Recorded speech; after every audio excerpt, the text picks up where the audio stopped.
ಹೆಚ್ಚಾಗ್ತದೆ ಅಂತ ಹೇಳ್ತಾರೆ. ಅಂದರೆ ನಮ್ಮಲ್ಲಿ ದೈಹಿಕ ಶಕ್ತಿ ಅಥವಾ ಶಾರೀರಿಕ ಶಕ್ತಿ ಯಾವ ರೀತಿ ಹೆಚ್ಚಾಗ್ತದೆ ಅಂತಂದರೆ ಪೌಷ್ಟಿಕವಾದ ಆಹಾರವನ್ನು ತಗೊಳ್ಳೋದ್ರಿಂದ. ಅದರಲ್ಲಿ ಸ್ವಾಮಿ ಪುರುಷೋತ್ತಮಾನಂದರಲ್ಲಿ ಒಂದು ಸೂತ್ರವನ್ನು ಹೇಳ್ತಾರೆ. ಹಿತವಾಗಿರಬೇಕು ಆಹಾರ ಅನ್ನೋದು, ಹಿತವಾಗಿರಬೇಕು, ಮಿತವಾಗಿರಬೇಕು, ಮತ್ತು ಟೈಮಿಗೆ ಸರಿ ತಗೋಬೇಕು. ಬೆಳಗ್ಗೆ ಮಧ್ಯಾಹ್ನ ಸಂಜೆ ಹಿತ ಮಿತ ಋತ ಅಂತ ಸ್ವಾಮಿ ಪುರುಷೋತ್ತಮಾನಂದರಲ್ಲಿ ಸೂತ್ರವನ್ನು ಕೊಟ್ಟಿದ್ದಾರೆ. ಆಹಾರ ಅನ್ನೋದು ಮಿತವಾಗಿರಬೇಕು, ಮಿತವಾಗಿರಬೇಕು ಮತ್ತು ಕಾರ್ಯಕ್ಕೆ ಟೈಮಿಗೆ ಸರಿ ಊಟ ಮಾಡಬೇಕು. ಬೆಳಗ್ಗೆ ತಿಂಡಿನ ಮಧ್ಯಾಹ್ನ ಮಾಡೋದು, ಮಧ್ಯಾಹ್ನ ಬೆಳಗ್ಗೆ ಮಾಡೋದು, ಹಂಗೆ ಊಟ ಪಟ್ಟ ಮಾಡ್ಬೋದು. ಅದು ಟೈಮಿಗೆ ಸರಿಸು. ಮಧ್ಯಾಹ್ನ 1 ಗಂಟೆಗೆ ಊಟ ಮಾಡೋದನ್ನ ಮಧ್ಯಾಹ್ನ 3 ಗಂಟೆ ಮಾಡ್ಬೋದು, 4 ಗಂಟೆ ಮಾಡ್ಬೋದು, ಹಂಗಲ್ಲ. ಒಂದು ಟೈಮ್ ಅಂತ ಬೆಳಗ್ಗೆ ತಿಂಡಿ ಇಷ್ಟು ಗಂಟೆಗೆ, ಮಧ್ಯಾಹ್ನ ಊಟ ಇಷ್ಟು, ರಾತ್ರಿ ಊಟ ಇಷ್ಟು, ಅದು ಟೈಮಿಂಗ್ಸ್ ಅನ್ನು ನಾವು ಮೇಂಟೈನ್ ಮಾಡಬೇಕು ಅಂತ ಹೇಳ್ತಾರೆ. ಆಮೇಲೆ ಶಾರೀರಿಕ ಶಕ್ತಿ ನಮ್ಮಲ್ಲಿ ಹೆಚ್ಚಾಗುವಂಥದ್ದು ಎರಡನೇ ಅಂಶ ಅಂತ ವ್ಯಾಯಾಮ. ಸಾಮಾನ್ಯವಾಗಿ ಯೋಗ, ವಾಕಿಂಗ್ ಅವೆಲ್ಲ ಮಾಡ್ತಾರೆ. ಶಾರೀರಿಕ ಶಕ್ತಿ ನಮಗೆ ಹೆಚ್ಚಾಗ್ತಾ ಹೋಗುತ್ತೆ. ಅರ್ಥ ಆಗ್ತಾ ಇದೆಯಾ? ಮತ್ತೆ ಶಾರೀರಿಕ ಶಕ್ತಿ ಹೆಚ್ಚುವಲ್ಲಿ ಮೂರನೇ ಅಂಶ ಶುಚಿತ್ವ. ಇತ್ತೀಚೆಗೆ ಶುಚಿತ್ವ ಜಾಸ್ತಿ ಆಗ್ತಾ ಇದೆ.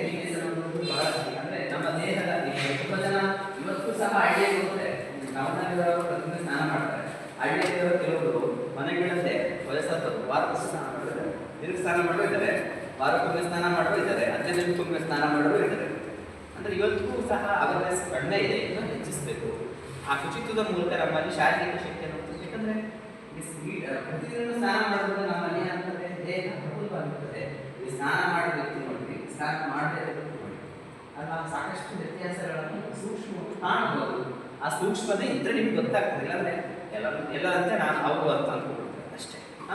ಮತ್ತೆ ಸಾಮಾನ್ಯವಾಗಿ ಕೆಲವು ಅಂತಿರ್ತಾರೆ, ಅವನು ಎಷ್ಟು ದಪ್ಪ ಇದ್ದಪ್ಪ, ಎಷ್ಟು ಚೆನ್ನಾಗಿದ್ದಪ್ಪ, ಅವನು ಏನು ಬಡಕ ಆಗ್ಬಿಟ್ಟ, ನರಪೇತದ ನಾರಾಯಣ ಆಟ ಅಂತ ಮಾತಾಡ್ತಾ ಇರ್ತಾರೆ. ಅಂದರೆ ಸಾಮಾನ್ಯವಾಗಿ ಮನುಷ್ಯನ ಚಿಂತೆ ಅನ್ನುವಂಥದ್ದು ಆಗ್ತದೆ. ಆಗ ಸಾಮಾನ್ಯವಾಗಿ ದೇಹಕ್ಕೆ ಆಹಾರ ಹೊರಗೆ ಹೋಗಲ್ಲ.